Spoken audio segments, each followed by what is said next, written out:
The smartest investors in the world disagree on most things, but there's one thing that they all agree on, and it's this one thing that separates them from the regular investors. In this video, we look at two of the top guys today, what they're saying, and then we take the lessons we can put into place into our own investments today. So stay tuned.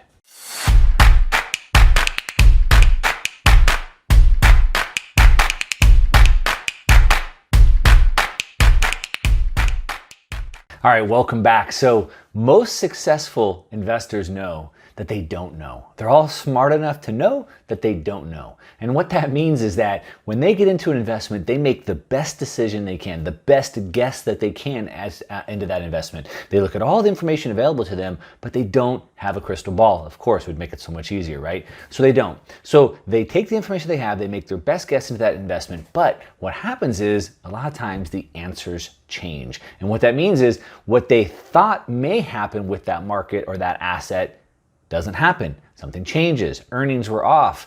Shipments were down, right? There's all these different things that can happen. So the answers change. And so the best investors have to be ready for anything. They have to be willing to move on a dime, to change their thesis, and they have to move because they know that that can happen. Now, we like to look at the best investors in the world because I always say that success leaves clues. That means we follow other successful people. We do the same things those successful people are doing, and we should have about the same results. So I'm always studying the best investors in the world. I'm reading the books, and a lot of times I'll bring them to you on the channel like this, and so you can watch a couple other videos. I'll put them up here of ones that I've gone into other successful people and what we can learn. But in this case, we're looking at Kevin O'Leary. He's also known as Mr. Wonderful. You see him on the show Shark Tank, and he is a really good investor.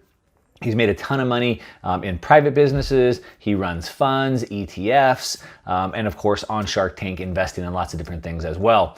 We have Anthony Pompliano, aka Pomp. He's pretty infamous on Twitter. He's all over Twitter, always pumping up Bitcoin. He works for Morgan Creek Capital. He talks to institutional investors about Bitcoin. His big thing is long Bitcoin, short the bankers, and he tells institutions to get off of zero. They're both on CNBC on Squawk Box, and they've squared off a couple times back and forth. But there was this last debate that really kind of got me going, and I wanted to make a video about it. And in this debate, they started debating about cryptocurrencies, and Mr. Wonderful said, Tony, help me become a believer, okay? Because I'm a huge skeptic of this. I have my crypto crap wallet. I put $100 into it 2 months ago at a Harvard Business School class at night. It's worth $30.62, primarily because all the other crap, Ethereum, XRP, Bitcoin Cash, Litecoin, Stellar Luminous, blah, blah, blah, blah, blah. What happened to all that stuff?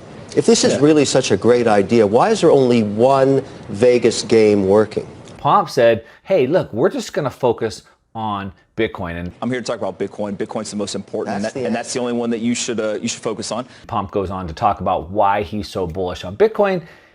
And at that point is when it got interesting. That's the point for today. And so Mr. Wonderful looks at Pomp and he says, if you're such a believer, what percentage of your assets do you have in Bitcoin? And Pomp answers that question, and Mr. Wonderful, Kevin O'Leary, flips out. He couldn't believe the answer. Let's watch the clip right now. And the reason is we are now entering a position where it's actually irresponsible for institutions to not have exposure to this asset. And the reason is their job is to find assets that actually can provide non-correlation to the rest of the markets, especially in times of global instability where there's likely to be market drawdowns.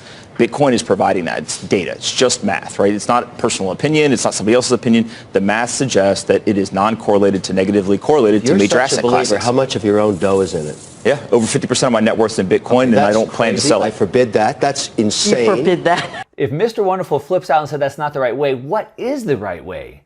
What is the right way? What should we do? And if 50% is too much, if he forbids us from doing that, what's the right way? Let's go ahead and watch the next clip. That breaches everything about diversification and investing. That's crazy. How much of your net worth in the stock market? In any one stock, never more than 5%. In any one sector, never more than 20. I teach this stuff. You never go beyond concentrations of that nature. 50%? Shame on you. That's nuts. What Mr. Wonderful says is common, or I should say like investment basics. That's like basics 101. Asset allocation. It's the single most important rule for success in investing. He says never put more than 20% of your total wealth into one single asset allocation and never more than 5% into one diversification, which is inside of the allocation. So those are general rules. Now, if you don't want to stick around to the end, if you look down in the show notes below, there's a link. I have a free guide that's going to walk you through this whole thing so you can set up your own asset allocation, and it explains this in more detail. So if you want to check out the guide, go down and check out the link below, but hopefully stay till the end because I want to explain this to you. So those are general rules. We take our total assets and we split them up into different allocations. And then within each allocation, we want to diversify those. So those are the general rules. But the question is, if we're only putting in 20% into one allocation, as Mr. Wonderful said, into crypto, or we're putting 50% in, like Pomps said, which is ludicrous, as Mr. Wonderful said.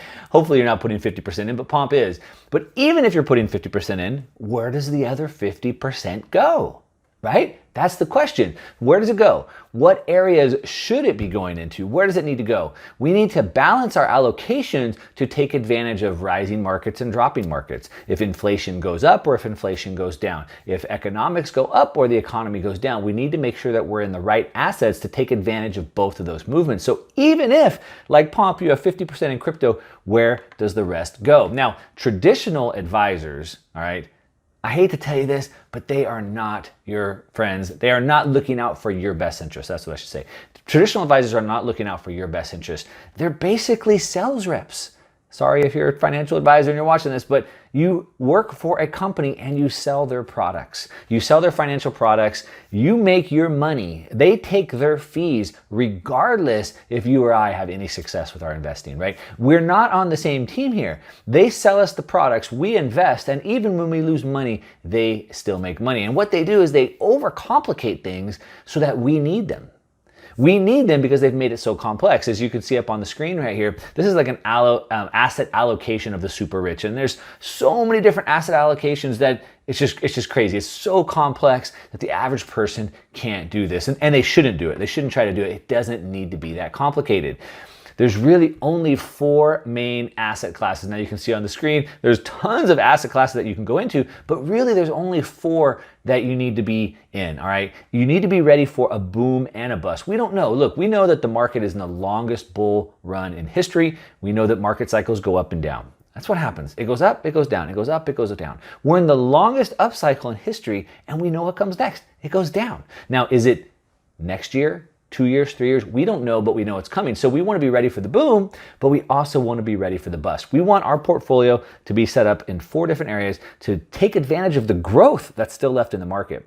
We want to make sure we have cash for opportunities that come up when things go on sale. We want to have cash flow and insurance in our portfolio to make sure that even when the market busts, we're still looking good. Those are the 4 main asset classes that we have.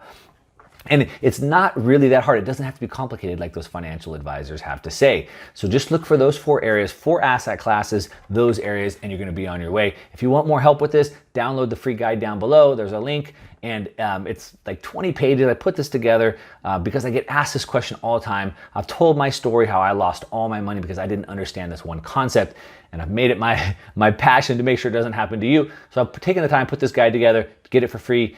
It walks you through the 4 different asset classes, like I said, the 4 pillars as I call them, and it explains what each one is, where you can find it, and how much you should look at putting into your portfolio depending on your specific situation. Should you have 50% like Pomp? Should you have 20% like Mr. Wonderful? Should you have even less?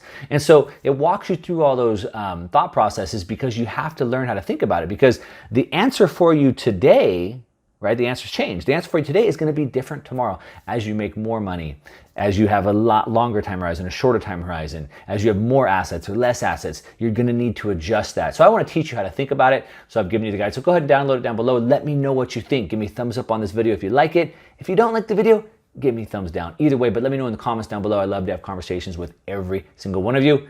That's it. To your success. I'm out.